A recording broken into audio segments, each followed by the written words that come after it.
मी प्रियंका. शंखनाद न्यूज चॅनलच्या मराठी बातमीपत्रात आपलं स्वागत आहे. बघूयात आजच्या महत्त्वाच्या घडामोडी. जैन इरिगेशनने आपल्या आधुनिक तंत्रज्ञानाच्या माध्यमातून शेतकऱ्यांच्या जीवनात आमूलाग्र बदल करण्याचा प्रयत्न मागील कित्येक वर्षापासून सुरू ठेवला आहे. त्यामुळे पत्रकारांनी देखील आपल्या बातम्यांच्या माध्यमातून शेतकऱ्यांच्या जीवनात विकासात्मक भर घालावा या उदात्त दृष्टिकोनातून कृषी अभ्यास दौरा आयोजित केला आहे. अवघ्या 3 दिवसात नवीन वर्षाला सुरुवात होणार आहे. त्यामुळे मावळत्या वर्षात काहीतरी गोड आठवणींना उजाळा देण्यासाठी म्हणून विदर्भातील डिजिटल माध्यम कर्मींची एक समूह जी आहे ती जळगावला कृषी अभ्यास दौऱ्यासाठी जात आहेत. आपल्या मागे जी बस आपल्याला उभी दिसते आहे ही बस माध्यम कर्मींसाठी तयार आहे. माध्यम कर्मी आतमध्ये बसलेले आहेत. आपण जाऊया या बसमध्ये आणि आतमध्ये बघूया की नेमकी यांची काय तयारी झालेली आहे. आज विदर्भातील डिजिटल मीडियाच्या पत्रकारांची एक बस जळगावला रवाना झाली.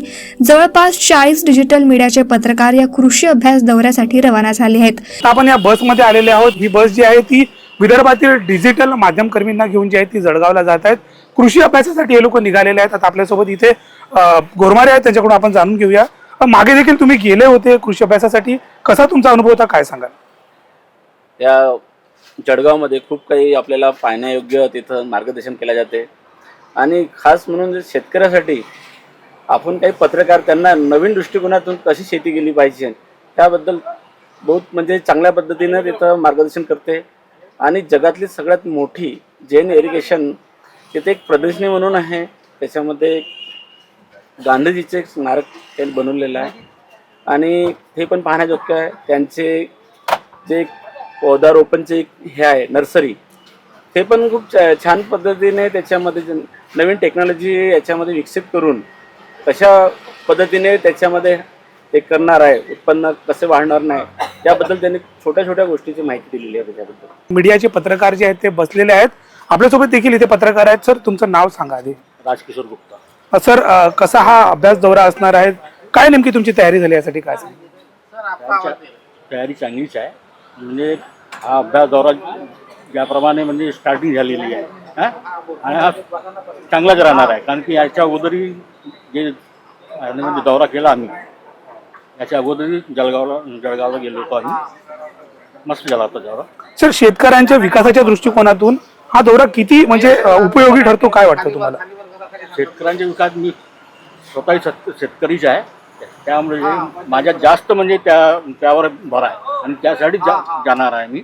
आणि याच्या अगोदर मी म्हणजे गव्हर्नमेंट करून मी गेलेलो आहे 4 स्टेटमध्ये, तामिळनाडू, केरळ, हैदराबाद वगैरे ते सगळं पाहून आलं ते कृषी बदल. आणि हा आता नवीन आहे. याच्या अगोदर जे जैन आहेत त्यांच्यासोबत भेट झालेली आहे जळगावला. आता पुन्हा ते सगळं पाहून म्हणजे चांगलाच राहणार आहे. आता जे म्हणजे गव्हर्नमेंट म्हणजे सरकार जे करून राहिली कास्तकारासोबत म्हणजे कृषी जोडा, हा दौरा त्यानिमित्त खूपच चांगला होणार आहे. हे सर्व पत्रकार जैन इरिगेशनला भेट देऊन तेथील आधुनिक पद्धतीचा शेतीचा अभ्यास करून तेथील शेतीविषयक ज्ञान आपल्या प्रसार माध्यमांच्या द्वारे शेतकऱ्यांपर्यंत पोहोचवणार आहेत. डिजिटल मीडियाचे काही माध्यम कर्मी आपल्यासोबत आहेत, त्यांच्याकडून जाणून घेऊया. तुमचं नाव सांगा सर. मी सुरेश डांगे, चंद्रपूर जिल्ह्यातील चिमोरीत राहतो. जैन इरिगेशनच्या मागील वर्षीच्या हायटेक शेतीचा जो मेळावा महामेळावा राहतो त्यामध्ये मागच्या वर्षीसुद्धा मी गेलो आहे. स्वतः शेती करत जरी नसलो परंतु या शेतीकडे पाहण्याचा दृष्टिकोन मागील वर्षीच्या ज्या अभ्यास दौऱ्यातून झालेला आहे आणि त्याचा परिणाम हा लिखाणात सुद्धा उमटलेला आहे. अशा प्रकारचे दौरे जे आहेत ते प्रसार माध्यमांसाठी होणं किती गरजेचं, काय वाटतं तुम्हाला?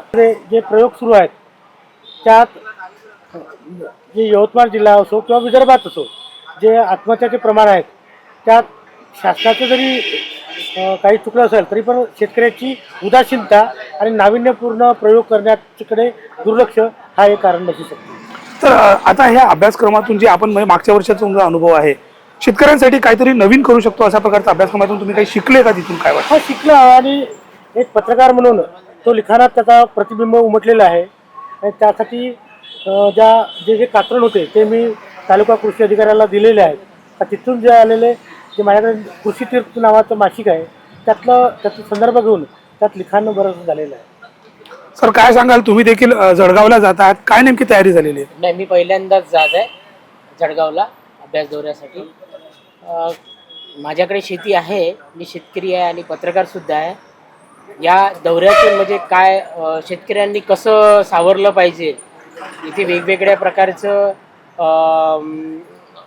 काय म्हणजे प्रयोग केला जाते, कशी प्रयोगशील शेतकरी केली पाहिजे, शेती केली पाहिजे, हे या दौऱ्यातून कसं नेमकं काय शेतकऱ्यांना मिळणार आहे आणि यांच्यात काय शिकला जाणार आहे, यासाठी मी खास करून चाललो आहे. तर आपण बघितलं की विदर्भातील जे आहेत ते बरेच डिजिटल माध्यमकर्मी जे आहेत ते जळगावला कृषी अभ्यास दौऱ्यासाठी जात आहेत. त्यामुळे आपण देखील आशा करूया की या अभ्यास दौऱ्यातून या सर्व पत्रकारांनी जे आहेत जेही कृषी विषयक ज्ञान ते हे घेणार आहेत, त्या ज्ञानाचा जो आहे तो नक्कीच शेतकऱ्यांना चांगला फायदा होणार आहे. कॅमेरामॅन सचिन सह सनी भोंगाडे, शंखनाद न्यूज, नागपूर.